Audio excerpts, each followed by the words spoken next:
Coming April 2004, Nickelodeon's new action hero. He's going ghost. I'm going ghost! I think I figured out what these powers are for. I hope I'm right! Danny Phantom, a brand new Nicktoon series coming this April to Nickelodeon. Not seeing is believing. Hi, I'm Keeks, and from the age of 10 to 16, I was obsessed with Danny Phantom. That's right, folks. Fan art, fan fiction. I even ran a successful guild on Neopets for role-playing with over 50 members and a sick layout that I made myself, devoted entirely to the show.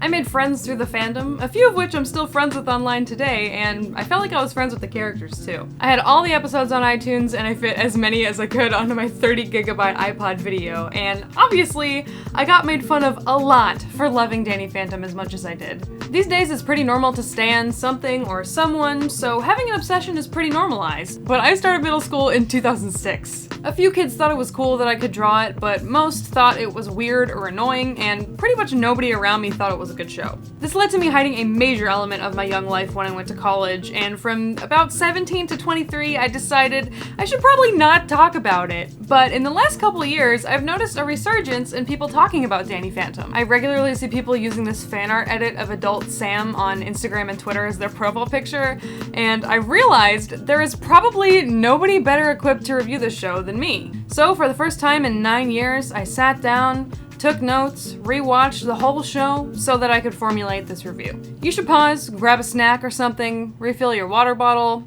This is gonna be a long one. Danny Phantom.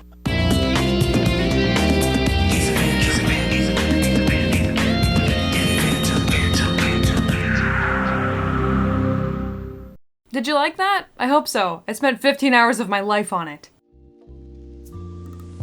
Danny Phantom is a cartoon about a 14-year-old half-ghost boy and his adventures battling ghosts that bother the inhabitants of his town, while balancing his newfound responsibilities with the typical high school experiences of exams, crushes, awkward family moments, and friendships. Before the first episode takes place, Danny's ghost hunting parents create a portal to the ghost world. When Danny steps in the portal and turns it on, his DNA is altered and he becomes half ghost. Viewers of the show are made privy to this information through the show's iconic theme song.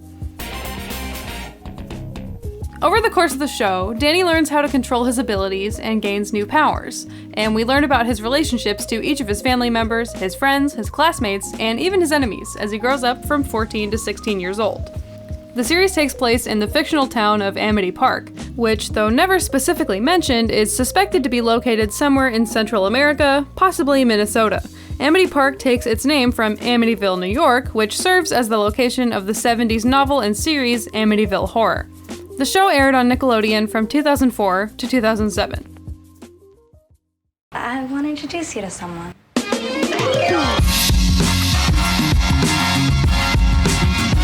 The only thing that has an expiration date here is you!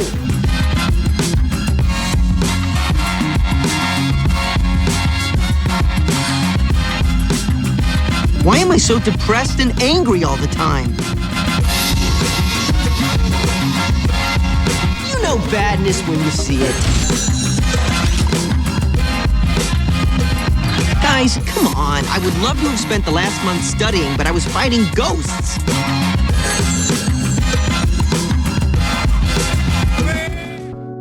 At the beginning of this show, Danny Phantom is a fuckboy. He's easily swayed by hot girls and chances at popularity, both of which drive him to make some poor decisions. He struggles to control his powers, which results in embarrassing situations for him on multiple occasions.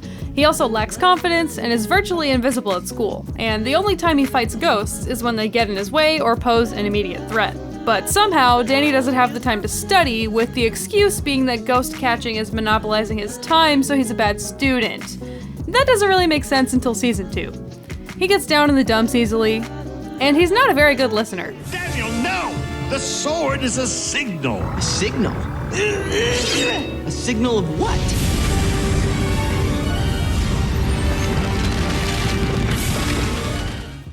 I feel like that could have been easily avoided. As the show goes on, we begin to see Danny gain confidence in his ghost form, and eventually that confidence transfers over to how he thinks of himself in his human form as well. As he gains this confidence, he often cracks witty quips in battle to break the tension or establish his dominance. I'll leave it up to you on whether or not these burns are any good. Have tea!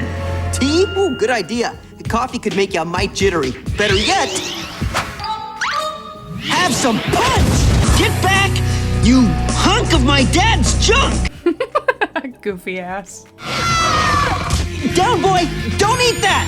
It's a vegetarian! Oh my god. Anyway. Danny's ghost powers are a weird metaphor for his character development. As he grows up, he gains more powers and gets a stronger control over them. He can fly, go invisible, go intangible, split his body in half, inhabit others' bodies, create an ectoplasmic shield around himself, use a ghostly whale, clone himself, and use ice the same way he uses ectoplasm. That ice power is OP as heck. He just ends the whole battle with it in multiple episodes. I say that these powers are a weird metaphor for his character development because a lot of them are magically learned at the perfect moment and then rarely used again. So they put in the work to show him having all these new powers, but then a couple episodes later he's just back to using the ectobeam for everything. When you compare that to his choices, he actually does learn and incorporate his experiences to become a better person. It's hard to figure out whether Danny is a good person or not until the 3rd season, because honestly, he does a lot of uncool shit, including having a trading card of Paulina on his desktop. I just want to point out, these kids are in high school? Well, hang on, I'll just delete some old... Nice. How'd that get there? Hey, do you know how many digital collectibles I had to trade for that? Is anyone else hearing this? He traded digital collectibles for this? Isn't she underage? This is one of the many inappropriate and off-color jokes made in this show that we're gonna get into later. Paulina, blink twice if you need help. Honestly, early Danny is such a simp because he will do some immoral shit for women who could truly care less about him. He also takes advantage of opportunities to have power over women, like in the episode Beauty Marked, when he's chosen as the judge of a pageant and every participant except for Sam does things for him in order to win his favor. Only in the second half of the show, when his relationship with Sam was developing more, did we start to see him be more considerate. We'll get into the nuances of his character and relationships throughout this video, so for now, I'm gonna wrap this up. Even in the finale, the brave and responsible version of Danny that we see in the second half of that finale feels like a different person from the first half. I feel like if season 3 hadn't been so rushed, something else we'll discuss later, Danny's character would have been a lot more fleshed out, and there would have been way more time to explore his growth and struggle. However, there is one thing that stays constant throughout the show. He wants to be an astronaut. Sam Manson was painted as a mean girl by the fan base, but honestly, she's a badass feminist icon. From the beginning of the show, we know Sam has a disdain for the mainstream and a deep sense of empathy. She's an ultra-recyclo-vegetarian, which I think was just cartoon speak for vegan in 2004. Yas Queen! Wait, I'm sure Sam would hate Yas Queen. That's probably one of the ways in which she and I are different. While she's often putting up a wall to protect herself emotionally, there are moments of vulnerability that really humanize her and paint a deeper picture of her character that I have always related to a lot. I loved the plotline where Quan, one of the football team bullies, gets exiled from his group of friends, and Sam takes pity on him and invites him to a poetry slam, despite knowing it's going to be a terrible time. She's a secretly empathetic hipster goth girl who doesn't take shit from anyone. You do realize this is the last thing we'll ever do together? Count on it. Does this thing come in black? Her disdain for the mainstream transfers over to people as well. She sees past the need for popularity, conventional beauty standards, or having boys fawn over her. And given that I've also reviewed Braceface and As Told by Ginger, where the girls are trying their hardest to be popular, it's refreshing to see a female character from back then being above chasing those things. I don't need popularity, Tucker, especially not if I have to buy it. It's also refreshing to see her being a feminist. The best episode for this is Beauty Marked, where Sam enters a pageant in protest of conventional feminine stereotypes. I love to see her having the spotlight while staying true to herself. I don't know what to say. Oh wait, yes I do. These things are stupid. She literally gets kidnapped by ghosts trying to marry her off to a prince, and when she's not the obedient girl he expected, she gets herself out of that situation in the ghost realm with just her brain. Then I'll just have to be what he doesn't want. What's up? Here comes the bride! Sam is the coolest. She's also brave as hell. In the episode Girls' Night Out, which by the way is one of my favorite episodes in the series, Danny is out of town when a ghost crisis strikes, and she steps up to the plate and forms a plan to defeat 3 ghosts with the teenage sister and mother of her crush. That's presentation goals right there. This whole day is going to require years of therapy. Sam's parents are very different from her. Parents don't listen. Even worse, they don't understand. Why can't they accept me for who I am? A few episodes into the series, she invites Danny and Tucker over for a movie night. Mega movie marathon at my place. Your place? Wow, you never invited us to your place before. Because Sam is shy about the fact that her family is very rich, which adds an interesting layer to her punk ideology because it tells us that she knows financial privilege and white, rich, suburban normalcy, and she actively rejects that lifestyle. Pretty sure Sam would be out dancing around the guillotine right now if she were a real person. However, she still does benefit from her privilege and lies to cover it up sometimes. Thanks, Nate. $10. Thanks, Sam. You tipped the guy at 10 spot? Whoops, sorry. I thought it was a 1. There's an episode where she gets mildly sick and tells her friends that her parents are taking care of her, but it's actually a team of doctors. And while that's a ridiculous level of affluence right there, I think it also speaks to how distant she is from her parents, that they would rather hire a full team of doctors and use their money to take care of her than do it themselves. Overall, Sam is a great character and a strong help to Danny when fighting ghosts. She's even well researched in law that protects them while they're fighting.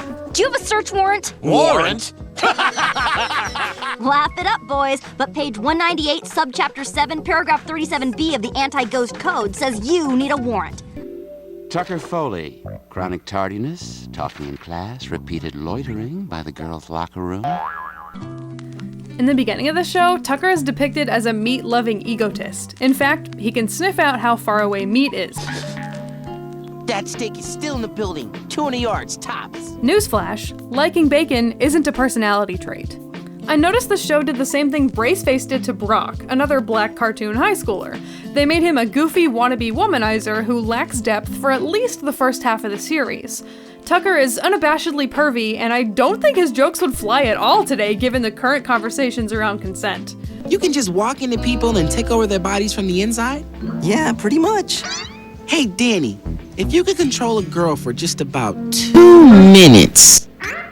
He's very into tech, which results in some funny faux technological phrases being shouted out. What's wrong? I'm trying to bypass the program, but I can't. He must have upgraded. Typically, the way he helps Danny in ghost fighting involves hacking something or otherwise technological stuff. Tucker just seems kind of internally bitter. There are several times throughout the series where his jealousy about Danny's powers causes him to somehow gain powers of his own that causes a lot of trouble.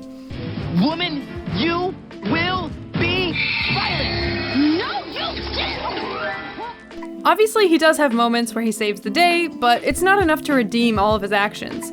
On the flip side, there are also moments that make me feel kind of sorry for him. Like, at one point, Tucker's dream is just for his friends to laugh at his jokes. Overall, I'm not crazy about the way the show characterized Tucker. She's having a hard week. Which means I can catch her on the rebound. Sweet! Here you go, Sam. Thanks, Tracy. Wow! You have access to the latest technology after hours? Yep. What else can you do after hours? They consistently showed him disrespecting and objectifying women, wanting Danny to use his powers to do some gross shit, and easily being bought out. You're listening to The Party, fiercely independent radio, 100% free of corporate influence. Except for this, brought to you by Nasty Burger. Remember, Nasty is only 1 letter away from tasty. Click the link in my description for 10% off your next Nasty Burger. And while Sam and Danny both got attention towards their family lives and their feelings, Tucker is often reduced to a joke or a problem, and we barely know his parents. If the show were brought back today, I would expect them to work harder to write for Tucker and to hire a more diverse range of perspectives on the writing team to make him less of a caricature. So speaks Empress She-Wolf. That may be the hottest geek I've ever laid eyes on. Yeah? How about now? Yeah, still hot. Tucker is a furry, confirmed. But you're only 16. Biologically, but psychologically, I'm an adult, and I will not allow your insane obsession with ghosts to pollute the mind of this impressionable little child. Come, you abused, unwanted wretch. I'll drive you to school. Danny's older sister Jazz is a book-smart girl who is constantly psychoanalyzing her dysfunctional parents. Jazz wants to grow up to be a psychologist and is always reading books about her family situation and psychology topics. She counsels other students, although it's not always because they asked her to. He was pulled away from Spike before he had his breakthrough! She also tutors other students and is generally a great student and perfect child in comparison to Danny. However, she rarely holds that over Danny's head and instead chooses to support him. She's always advocating for Danny at school and telling their parents to treat him better, especially after becoming one of the only people who knows that he's half ghost. So, how long have you known? Since the Spectra thing, I didn't want to tell you till you wanted to tell me. It's your secret. Well, it's our secret now. Nasty Burger, our safe haven, away from the worries of... Danny, run! Run? Why should I... Dude! You, totally forgot your wallet, man. Thanks. Don't mention it. We love you, man. If I pass out, I give you permission to not resuscitate me. Jack and Maddie Fenton are Danny and Jazz's parents. They're ghost hunters, and their family doesn't seem to be affluent, but I do wonder how they managed to pay their mortgage or whatever, because they have a lot of complicated technology and no day jobs. We only see them gain credibility as ghost scientists late in the series, despite them both having gone to college for it. They're actually not bad at developing ghost technology, though. They just think their hunting equipment is faulty when it goes after Danny because they have no idea that he's half ghost. Jack is a goofy dude who plays into stereotypes of fat people and traditional masculinity. Unfortunately, the times when he breaks out of those concepts are typically used as a joke. Dad, it's me, Jazz. Jazz? Why, look at you. You're the spitting image of your mother. I knew this day would come. That's why years ago I had this made for you. Nice. Sorry about the size. I thought you'd be swimming in my end of the gene pool. The end that's filled with ranch dressing, melted cheese, and fudge. Lots of fudge.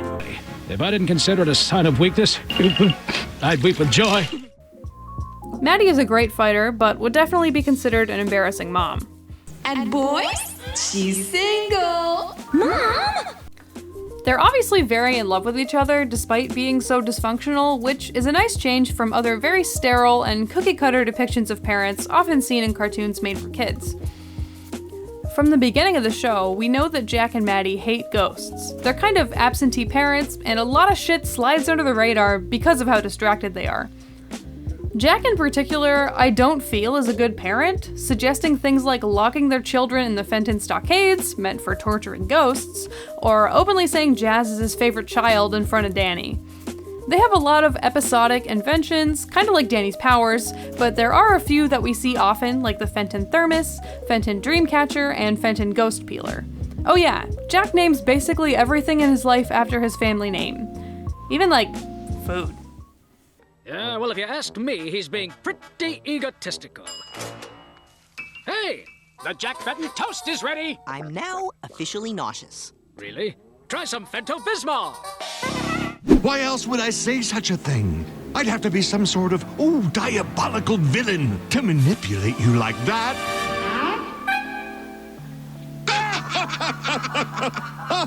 Kill me! Oh, Jack. Glad Masters for mayor. Oh, he's a last-minute write-in candidate. At least now he's channeling his sociopathic, lonely bachelor energy into something positive. But he doesn't care about other people! And that's why he'll make a great politician. Vlad Masters, aka Vlad Plasmius, is a truly evil billionaire who lives in a castle in Wisconsin. He was Jack's best friend in college and desperately in unrequited love with Maddie. During an experiment gone wrong, they actually unknowingly give him ghost powers, and he holds a grudge against them for the rest of his life. Vlad hates Jack because his mistakes are the reason Vlad became half ghost. Turns out Maddie tried to tell Jack that his calculations were incorrect, but he went through with the experiment anyway. He's also still in love with Maddie, even though she hates him, and attempts to win her affections and steal Jack's family away from him several times throughout the show. His obsession with Maddie is super creepy. Like, he even has a doll of her and makes his virtual assistant look and speak like her. Vlad's obsession with Maddie also carries over to her son, and Vlad's obsession with Danny is one of the creepiest things about him. He will stop at nothing to hurt Danny and attempt to defeat him, but he also has a lab full of attempted Danny Phantom clones. Vlad is an evil, deranged, violent, and abusive person. He's a terrifying antagonist, and he has no problem hurting people or doing damage to others to get what he wants. At one point, he gets a life-threatening case of ectoacne and infects Sam and Tucker as well, so that Danny has to find a cure. And he actually hires one of Danny's classmates to hunt him down and destroy him. And speaking of someone hunting down and destroying Danny, Valerie Gray is a classmate of the trio and an object of Tucker's affection. But to the surprise and dismay of all Danny and Sam shippers, she's actually romantically involved with Danny. She might be the most complicated character in the show, and she's definitely one of my favorites. The first version of Valerie's character is nothing like she is for most of the series, and even uses a different voice actress. Which ends with no, which, by the way, is my answer. The first episode where Valerie gets to be a real character is episode 10, Shades of Grey. One of the first real character arcs that extends throughout the duration of the show is around Valerie. In this episode, her father loses his job and they have to sell most of their possessions. Her rich and popular friends can no longer relate to her, so Tucker invites her to have lunch with him, Danny, and Sam. Unfortunately, Danny Phantom is kind of the cause of Valerie being poor and losing her social status, so she hates ghosts. Vlad finds out about this and sends her ghost hunting gear in the mail, and the most complex relationship in the entire show develops between Danny and Valerie, with him falling for her in his human form and being hunted by her in his ghost form. We're gonna dive into that relationship later in this video. Valerie is a little bit manipulative. When Tucker casually tells her Danny's parents are ghost hunters, she sweetens up to him real quick, trying to get an easy in with them. She's clearly aware of Sam's feelings for Danny, and she doesn't care about going after him anyway. Like him. Hello? He's my best friend. I'm sure he is. But if you like him, like him, make a move. Because if you don't, somebody will. She doesn't seem to have a lot of real friends and is pretty emotionally guarded. She's a very strong and brave girl who can totally kick ass in a ghost fight. A future glimpse of her in an alternate timeline showed her devoting her life to ghost fighting. Valerie's character deserved better, y'all. I was very disappointed that the series finale didn't cover her finding out she'd been hunting her ex-boyfriend. They just kinda dropped her pretty hard after her romance arc with Danny ended. And despite the fact that I liked Danny and Sam as a couple, I was still pretty disappointed that Valerie and Danny didn't get any more episodes together. The popular kids in school are mostly just Dash and Paulina, head football player and cheerleader, and their best friends. The show usually makes fun of them and paints them as stupid bullies rather than people for the trio to aspire to be like. These are the best years of my life. After high school, it's all downhill for me. Paulina Sanchez is your stereotypical popular girl character. She's the hottest girl in school, she's obsessed with shopping and her image, and she's rude and shallow. Oh no, you did not just call me shallow, did you? If you mean, do I think I could stand in a puddle full of you and not get my feet wet? Then yeah. She's also enamored with Danny Phantom and barely knows Danny Phantom exists, despite him being infatuated with her. Honestly, I don't feel like much effort was put into writing her character, and that's fine, because she's a pastiche of the popular girl trope. I found her best friend Star entertaining, and I always loved both of their character designs. Dash Baxter, the most popular boy, is a little more entertaining due to the writers goofing on him. Geez, how many letter jackets does one guy need? And these? I don't even want to know. He often receives special treatment in school due to carrying the football team. Jokes are often made at his expense, sometimes even by Dash himself. Dash started it. He threw 4 touchdown passes in the last game and is thereby exempt from scoring. You two, however, are not. He goes out of his way to bully Danny and his friends on a regular basis, and we never really see a motive. While he does a lot of physical bullying, his verbal bullying attempts are pretty weak. Ah! Moving. Gotta keep moving. That's it, Fenton! Like, in that clip, he just says Danny's name weird. Is he supposed to be doing wordplay, or is he literally just trying to make fun of him by saying his name? Actually, a couple of guys did that to me once. They all just gathered around me at my locker, taking turns chanting my first and last name at me. I did not have a good time in middle school. I appreciated the opportunities that Danny had to prove himself to his bullies or otherwise equalize himself.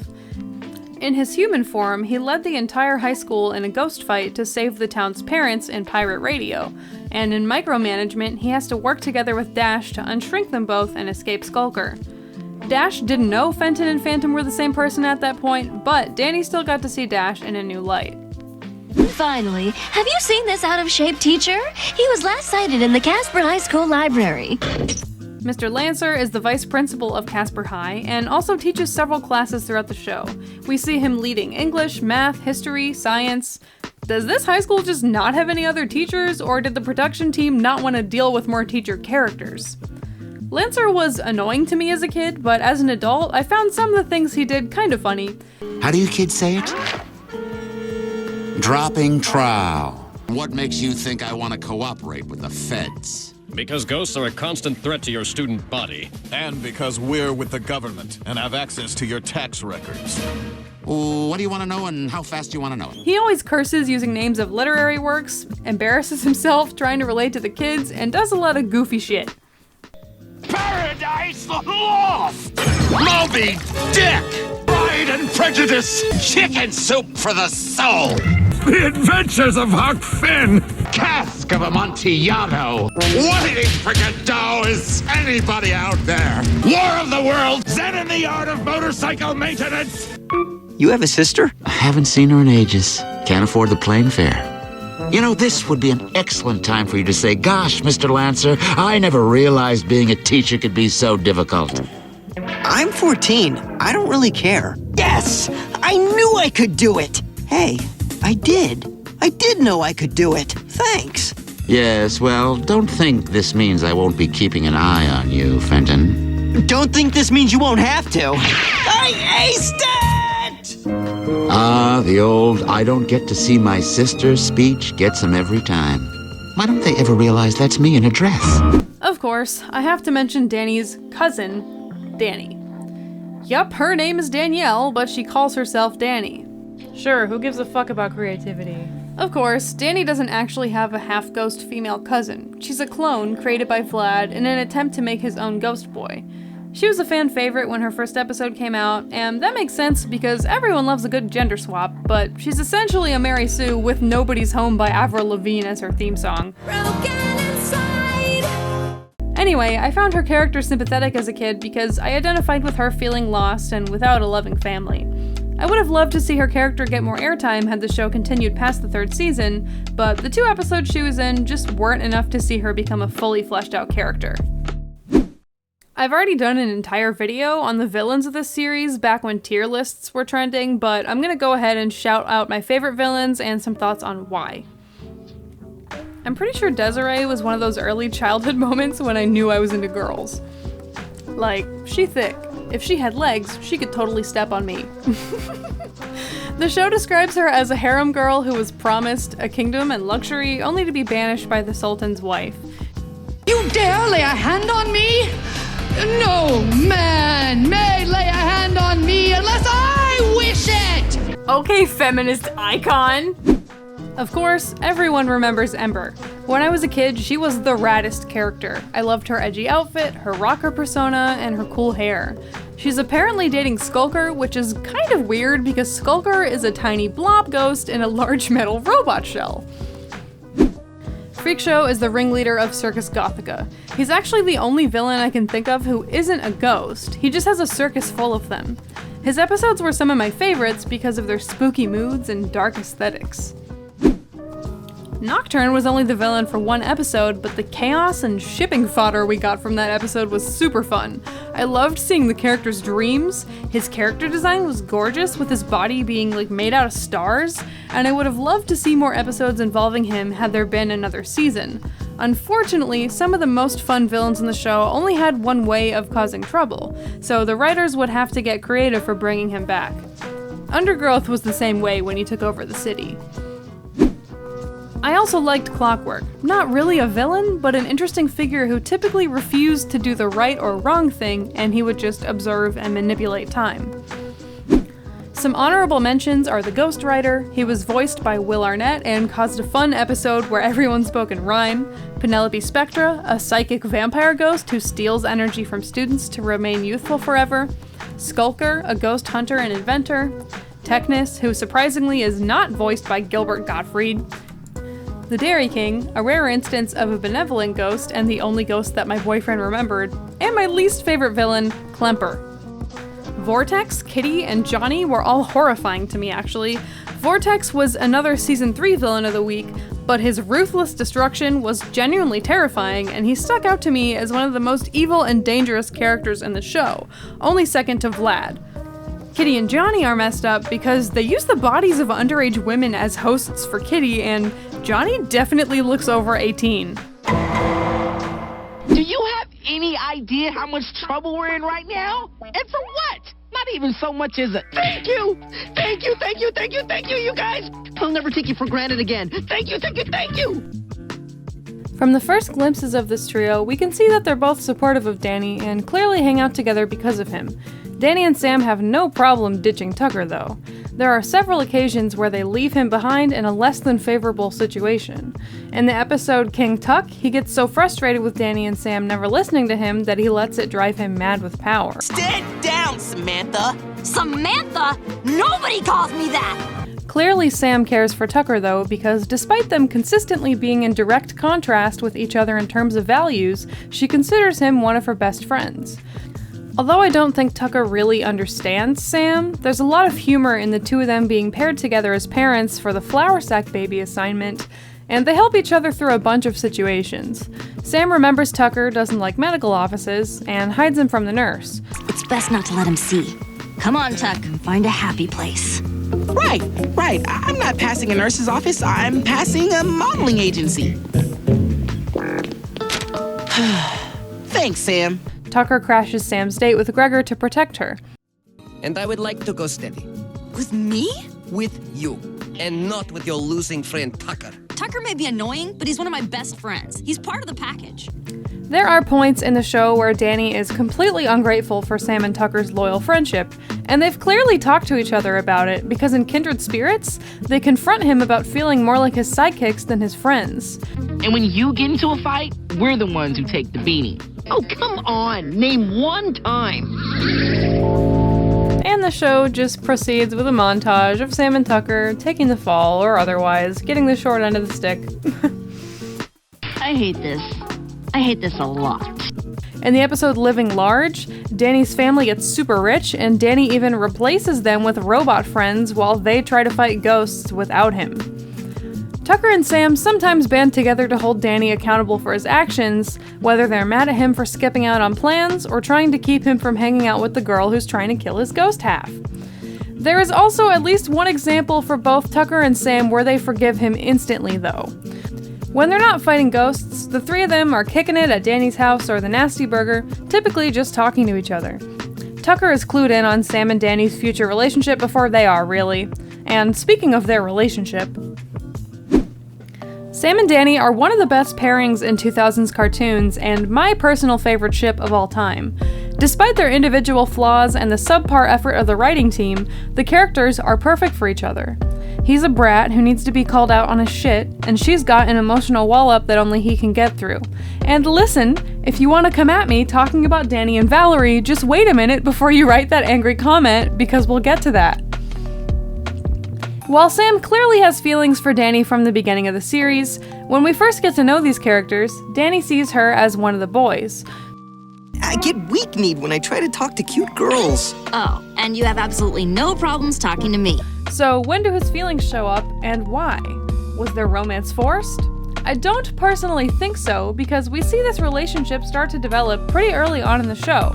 But it does seem like Sam is the one initiating and trying to show her feelings in the earlier episodes. In episode 10, the two of them are hanging out, but Sam has to leave because she can't be seen with Danny in his ghost form. Turns out she didn't actually leave and is just watching him play with Cujo from a distance to stay hidden. Obviously she likes being around him, This is the first episode where romantic stuff occurs, as it's the episode where Sam decides to do the fake-out make-out with Danny instead of running away and hiding. And Danny gets defensive when Sam asks if he thought it was real. We all know what you were doing, Sam. We see you. Their romance arc continues in the next episode, fanning the flames, with Ember pushing the two of them together, and even before the opening credits, Sam warming Danny's hands.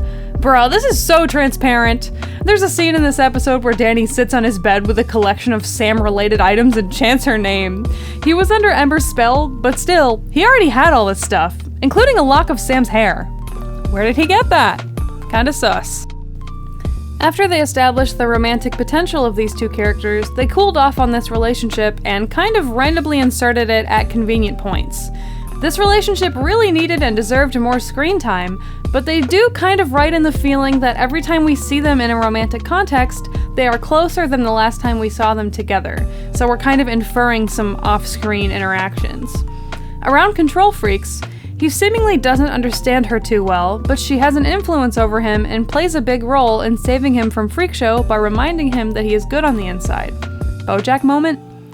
In Beauty Marked, Danny realizes he's been a misogynistic dick and accepts he should listen to her. She doesn't even hold it against him for a second, which I feel is a bit too forgiving, but it shows how she feels about him.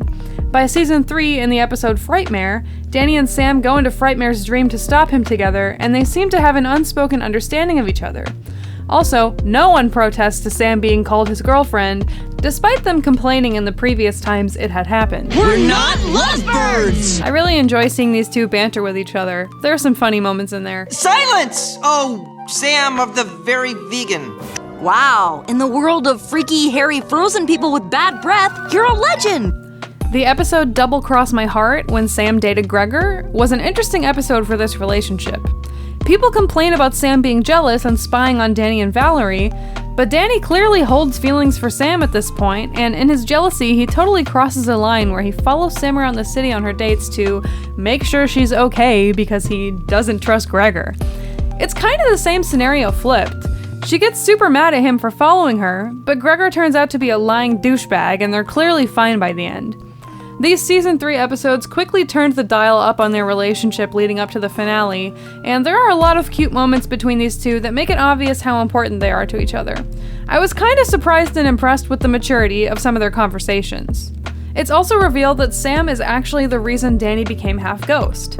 She encouraged him to go in there with the jumpsuit on and even came up with his logo. She's been there with him from the beginning of his whole journey. It's really sweet. Promise me you'll keep your pants up. I'll do my best. I'll always be there for you, but I can't live life just sitting on the sidelines. I'm surprised you think you can.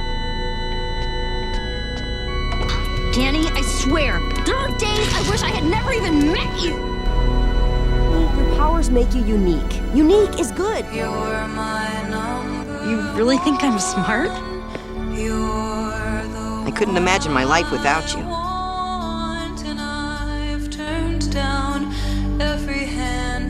Gregor kissed Sam? Yeah, but apparently that's none of my business.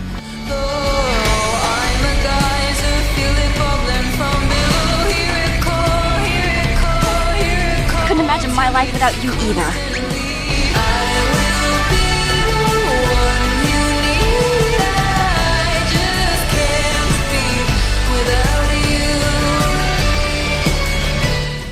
It's the ring you were gonna give Valerie. You asked me to hold it, remember? Something tells me it was really meant for me.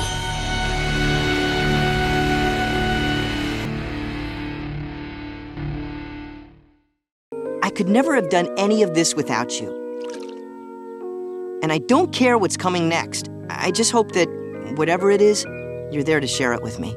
I will be. 2 for me, 2 for you? Sounds fair. Danny and me have known each other since like forever, and we share everything. Danny and Tucker are best friends and sometimes each other's only friend. In some ways, I think Danny and Tucker bring out the worst in each other. When they're together, they're often emboldening each other's misogynistic traits or otherwise being kinda gross. Please, Paulina. Girls like her are a dime a dozen. How much change you got? Dating her Saturday, dating her Sunday. Once, twice, shoot!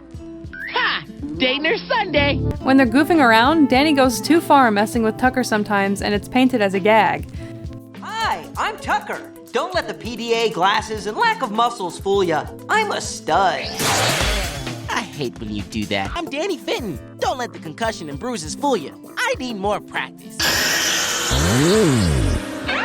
Dude needs to chill. Tucker is obviously jealous of Danny's powers. At one point, he wishes for powers like Danny's and makes it a lot harder for Danny to fight ghosts. And he dreams of a life where Danny is his janitor and he gets to be in the spotlight. In a weird turn of events, the show pushed Tucker and Jazz together romantically, but they never really showed Danny reacting to it at all. Jeez, do you guys have to share everything? You don't know the half of it.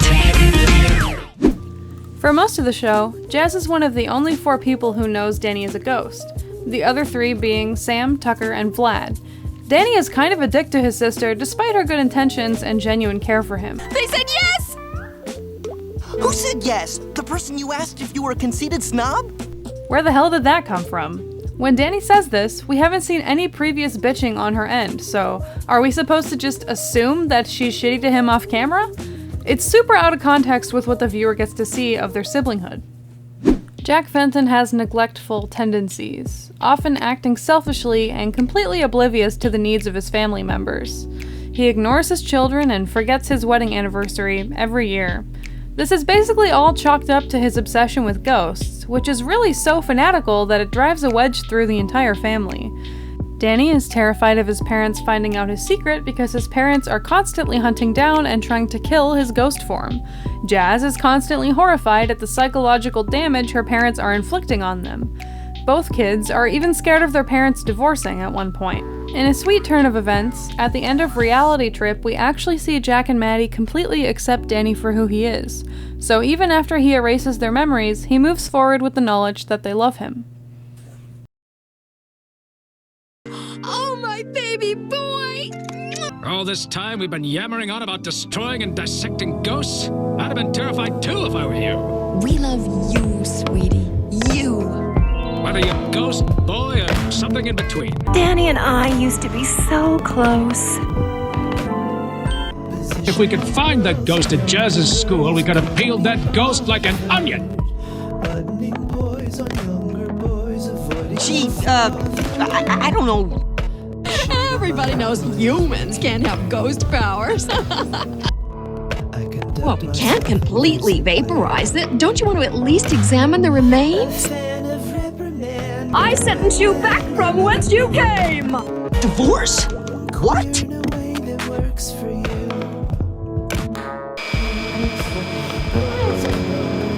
This is all going in the memoir. Poor Jazz. She's always been my favorite. Chasing ghosts that aren't there is Dad's job.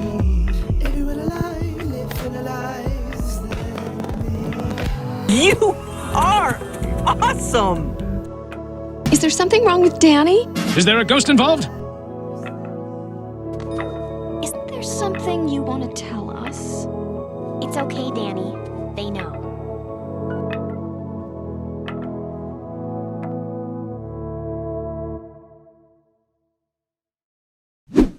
The relationship between Danny and Valerie is one of the most layered aspects of the show, and I remember it being one of the things that hit me the hardest when I was watching it growing up. He knows she's a ghost hunter after their first battle, but since Valerie doesn't know Danny's secret identity, she is often confused by his efforts to win battles peacefully instead of injuring her. You're a pretty lousy shot. That's because I'm not trying to hit you. Can't we talk? In the episode Life Lessons, which is a great episode by the way, Danny and Valerie get partnered together for the classic trope flour sack baby assignment in school, and get handcuffed together as Ghost and Ghost Fighter in a different scenario, requiring that they work together in both halves of their lives. In Rainstorm, Danny outs Valerie to her dad as the Red Hunter, further causing trouble in her life after being the reason she became a ghost hunter in the first place. I think Danny was really into Valerie around the episode Flirting with Disaster, and low-key had his heart broken when she couldn't date him because her life was too chaotic. That date they went on, and the Ferris wheel scene? Adorable. He was even still flirting with her in Destabilized, despite his growing feelings for Sam. They just weren't meant to be together, regardless of how much they were into each other. I could see this pairing being explored further if they had had more time. Valerie doesn't find out about him until the end of the series, and we never got to see that conversation between the two of them after he came clean about his identity. This relationship really deserved that before the series ended, and this is one of the reasons that I was really disappointed in the finale. Vlad is Danny's arch nemesis, and I don't even want to say the phrase relationship about these two characters because there is so much disgusting fan art out there. Shame on all of you. Vlad is a really predatory dude, and he is so bent on ruining Danny's life and exerting power over him because he hates his father that he gives Valerie the red hunter suit to kill him, moves to Danny's town, and becomes the fucking mayor of his city. Vlad always either calls him Daniel or one of his gross nicknames. You gave us quite a scare there, little badger. I hated seeing the two of them working together and Danny calling him Unky Vlad. That shit was whack. He's super violent towards Danny on a regular basis, and that's why it was so warranted that his father Jack got to leave Vlad in space to die in the finale. Vlad 100% deserved a lonely and existentially terrifying death after everything that he did. Will always be welcome in our home, V-Man. You can stay in Danny's room. Wait, what the fuck? I wanted to throw something at my TV binge watching this show by the 50th time I heard a fucking reinterpretation of the theme. The music for the show is lazy.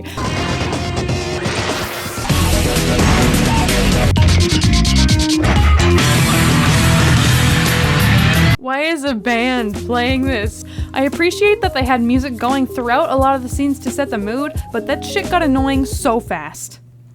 I've always loved the title cards for the show, which is why I made my own for this video.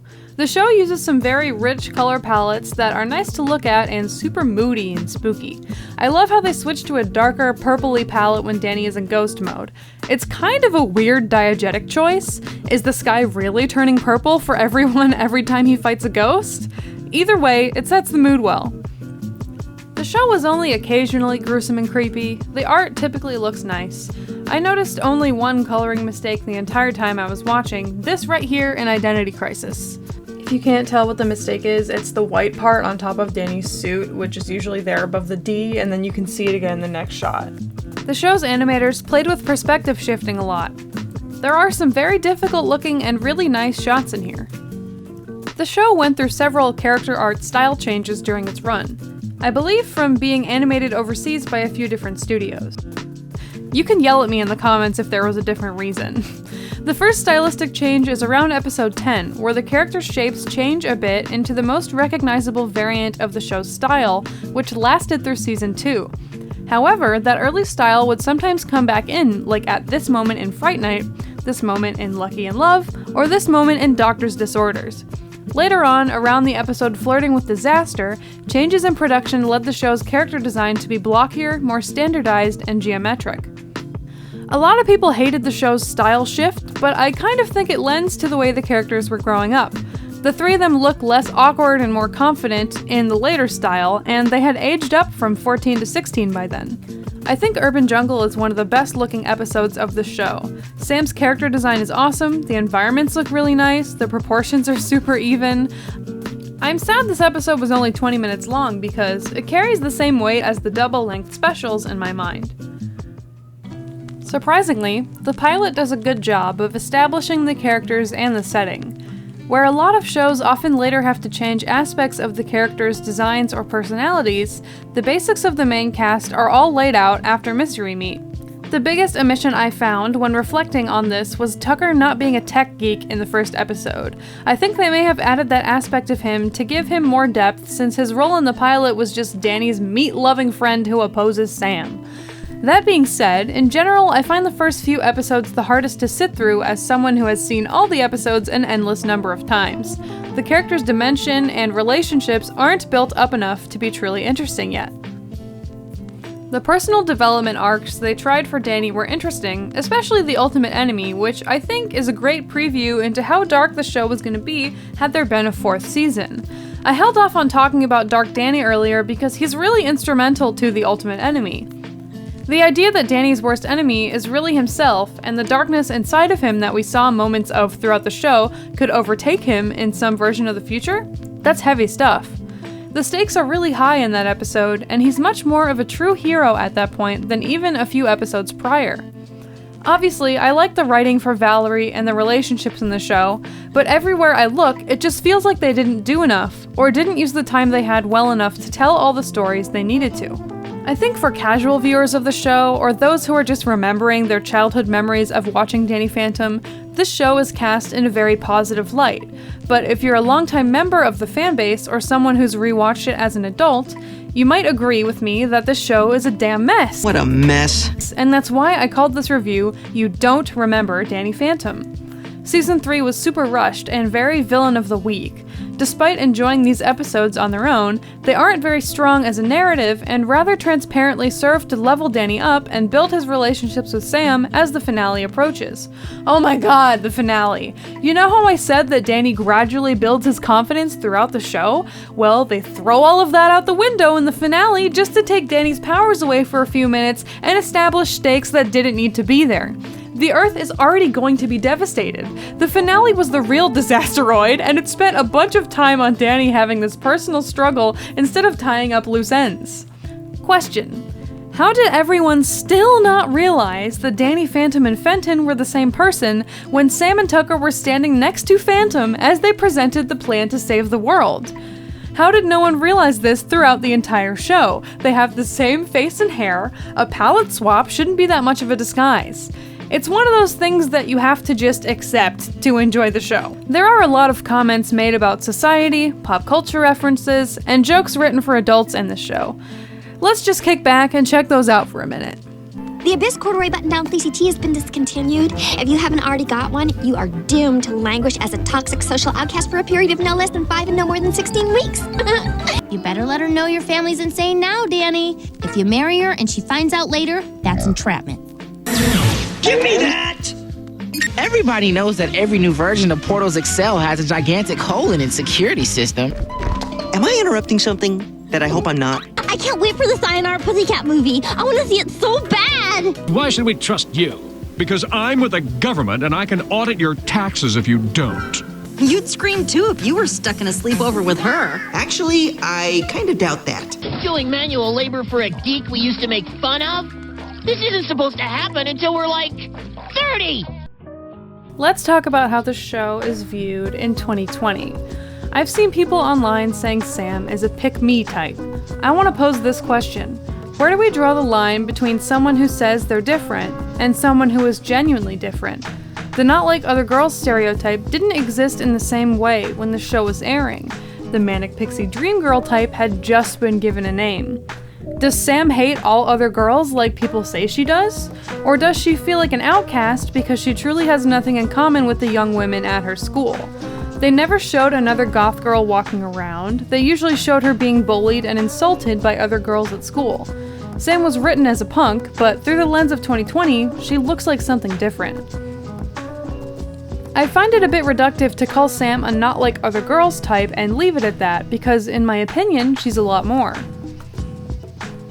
Sam runs a garden to feed herself, spends her weekend hunting ghosts, has a strained relationship with her family, genuinely has no desire to fit in. She's not just saying she's different, she actually is different, and being genuinely different from your peers can feel pretty alienating. Being 14 is hard enough without all of these extra stress factors, and I think people need to cut her a break. Though it's unlikely this was intentional due to who created the show, a lot of LGBTQIA+, and especially trans people, including myself, have seen themselves in Danny's struggle in hiding his secret life and identity from his family and friends out of fear of danger or judgment. If you go on Twitter or TikTok, it's pretty obvious that there is a very strong affection and nostalgia for the show in our current pop culture. I've even seen people repainting themselves and their partners or retracing a fan work made by an old friend of mine, Echoheart X. It's crazy how much fan art of Danny and Sam has gone viral. The Funko for Danny sold out basically instantly, though I'm not sure how much of that is due to collectors and speculators versus genuine fans buying it. So now let's take a few minutes to talk about how the show could have been better. One of the show's glaring issues for me is its predictability due to the constant use of tropes and stereotypes. I mean, the show is the classic setup of trio with sidekick, main character, and heterosexual love interest. Then there's Mr. Lancer, who is apparently the teacher of every class, in addition to being the vice principal. Despite other faculty being visible in certain scenes, he teaches almost every single class session that we see the trio in. I see this as a spot where the staff either lack the creativity, realism, or budget to have more than one adult in the school holding a prominent role in the series. Admittedly, some of the scenes and characters end up looking a little strange, off-putting, or goofy due to the animation quality. There are some jokes in this show that don't hold up at all. Several instances of transphobia, which is par for the course for the early 2000s, but not cool regardless. This is so wrong. There are also some jokes about Dash and Quan being a gay couple, and there's nothing wrong with these characters actually being into each other, but the show is definitely using that purely for comedy, and that's not cool either. This is a personal preference, but I found the fight scenes unexciting on most occasions. I'd also just like to note that the show has a lot of flashing in the fight scenes that I find to be a lazy time filler and potentially epilepsy triggering, which is why I'm not going to show an example. By far my biggest gripe with the show during my rewatch was the bounty of inexplicable convenience and the show breaking its own rules, Deus Ex Machina style. There are so many examples of this. I personally think the worst one is when they retconned Danny's ghost sense into ice powers. Here are some other ones that bothered me. In Splitting Images, Casper High floats in the middle of nowhere with every student in their high school form, just to serve the purpose of bullying Poindexter. There are no other instances I can recall of a ghost zone mirror version of a location on Earth.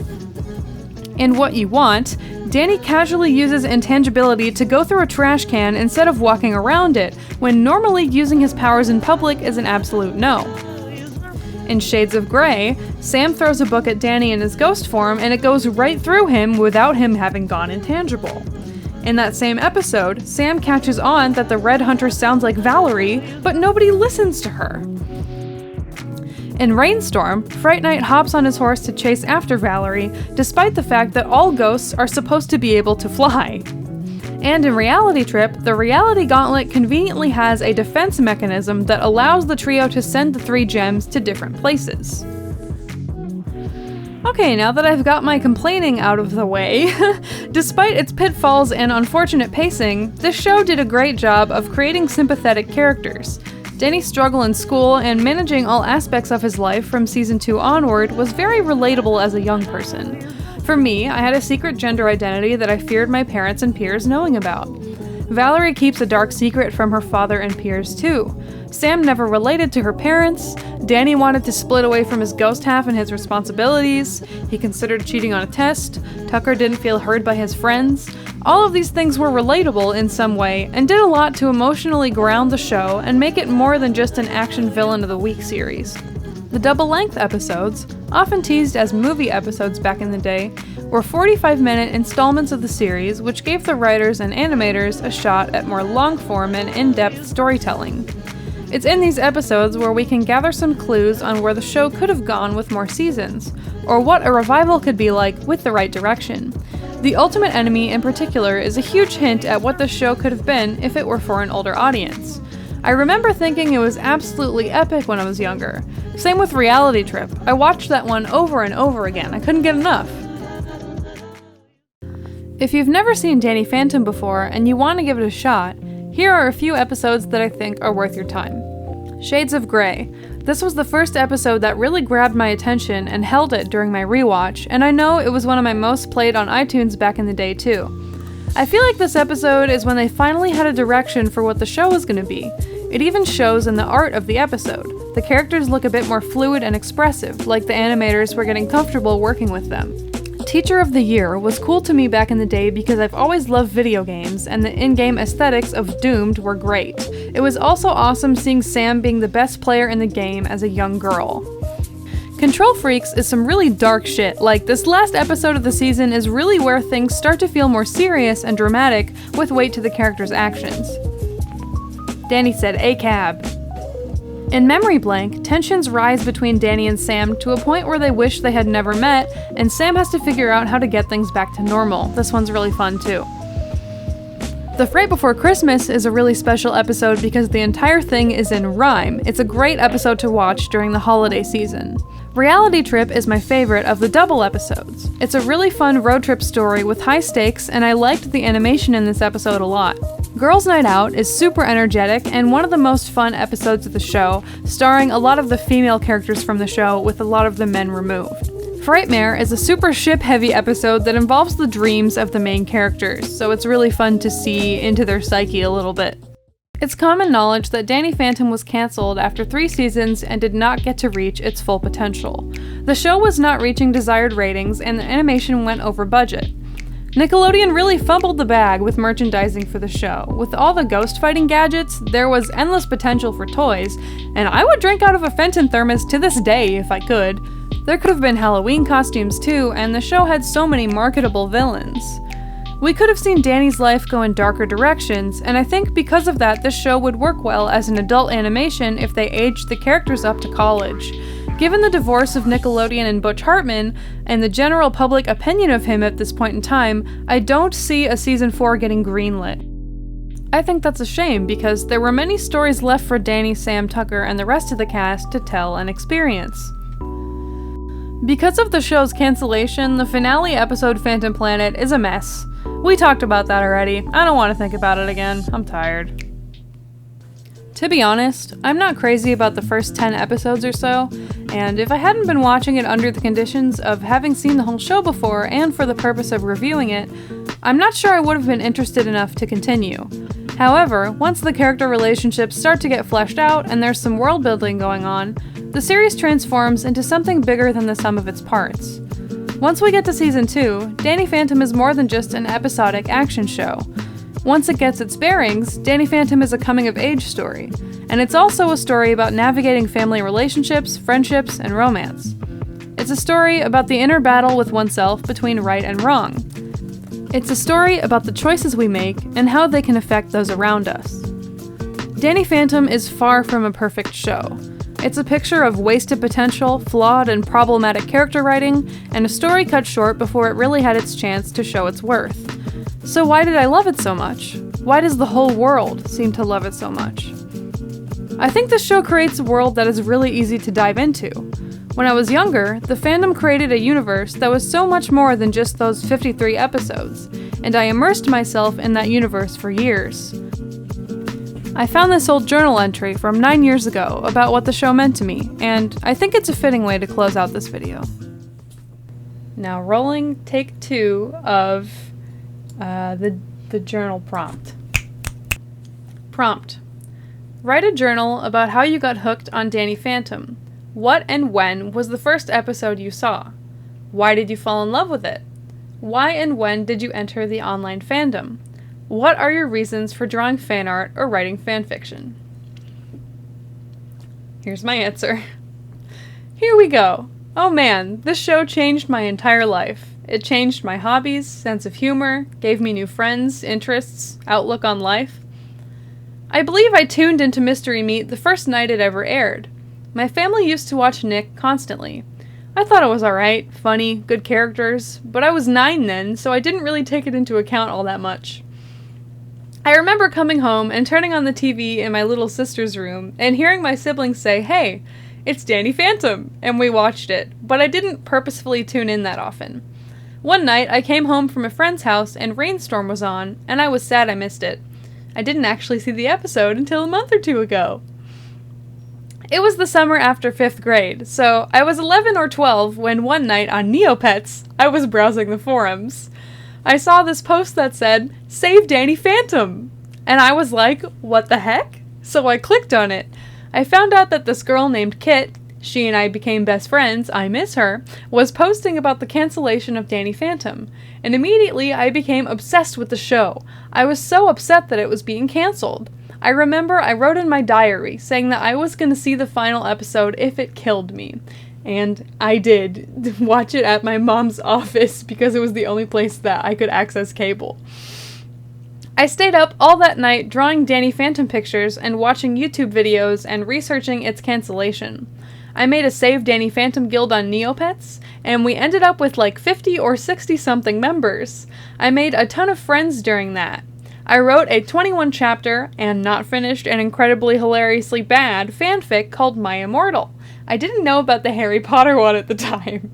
I drew Danny like every day that summer, and during 6th grade, and the summer after, and during 7th grade, and the summer after.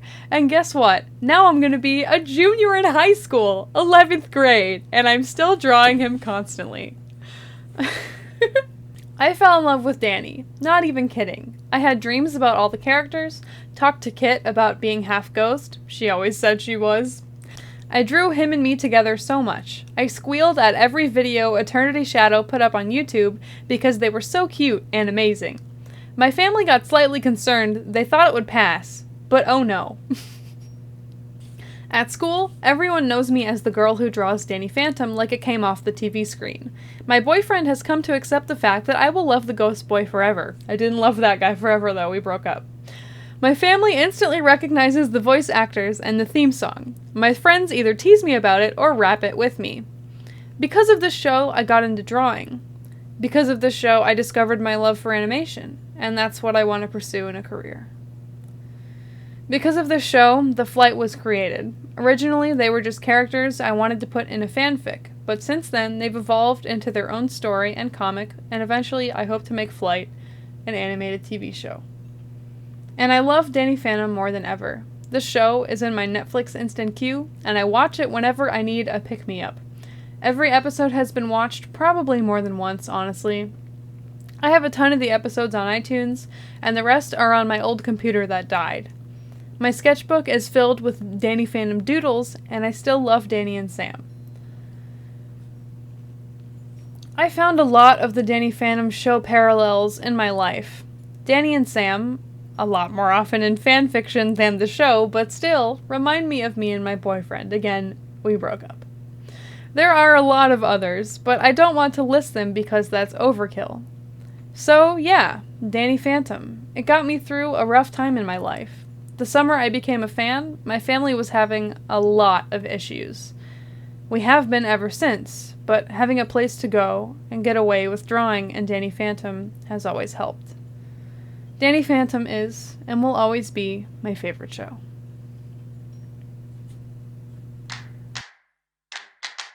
I wanna be king. It's my fault, all my fault, what happened tonight. A man is just a man, I understand. I know you wanna, say you wanna. I never Danny, said listen, you don't want to do this. I spoke out in anger and acted in spite. Why can't he invent something that turns me back to normal? Actually, Dad, I want to be an astronaut. There's something important I have to do, and I don't want you to get hurt because of it. Sometimes I have to use my powers for the greater good. Name one evil thing I've done. Some things, my boy, are better left unsaid. The power isn't the burden. The burden is in how I use it. And I've been using it poorly lately. I wanna be king until I am. How do you feel? Man, oh man, Human. oh man, oh man, oh man. Want to go for a ride? See where the future takes us? I typically cover the theme song from a show when I review it, but my attempts at recording the rap were embarrassing as fuck, so my friend Toonrific Tariq is going to take it over. Once you're done here, be sure to go ahead and check out the video we made together reviewing the 2001 Canadian cartoon Braceface. I actually recorded a cover of the Braceface theme for that video, so I guess we traded themes. Alright, so I think this is take 6. I'm gonna try this one more time. And I'm gonna say, yo. Tell you that he's a phantom. Yo, Danny Phantom, he was just 14 when his parents built a very strange machine designed to view a world unseen. He's gonna catch them all cause he's Danny Phantom. When it didn't quite work, his folks, they just quit, but Danny took a look inside of it. He was a great big flash, everything just changed, his molecules got all rearranged. Phantom. When he first woke up, he realized he had snow white hair and glowing green eyes. He could walk through walls, disappear, and fly. He was much more unique than them other guys. It was then that he knew what he had to do. He had to stop all them ghosts that were coming through. He's here, fight for me and you. He's gonna catch them all cause he's Danny Phantom. Gonna catch them all cause he's Danny Phantom. Gonna catch them all cause he's Danny Phantom. I don't know, man. Thanks for having me. Thank you so much for watching this labor of love. If you want to hear my attempts at recording the rap theme, sign up for my Patreon and I'll drop it when I hit 37 patrons, because that's my favorite number. I'm posting multiple times a week on Patreon, so you get something for your money, and the cheapest tier is $1. Follow me on Twitter, Instagram, you know the drill. I also have a podcast called Up in the Hovercraft. Links for all that are in the description. Stay safe, stay hydrated, wear a mask, don't give up, and I'll talk to you soon.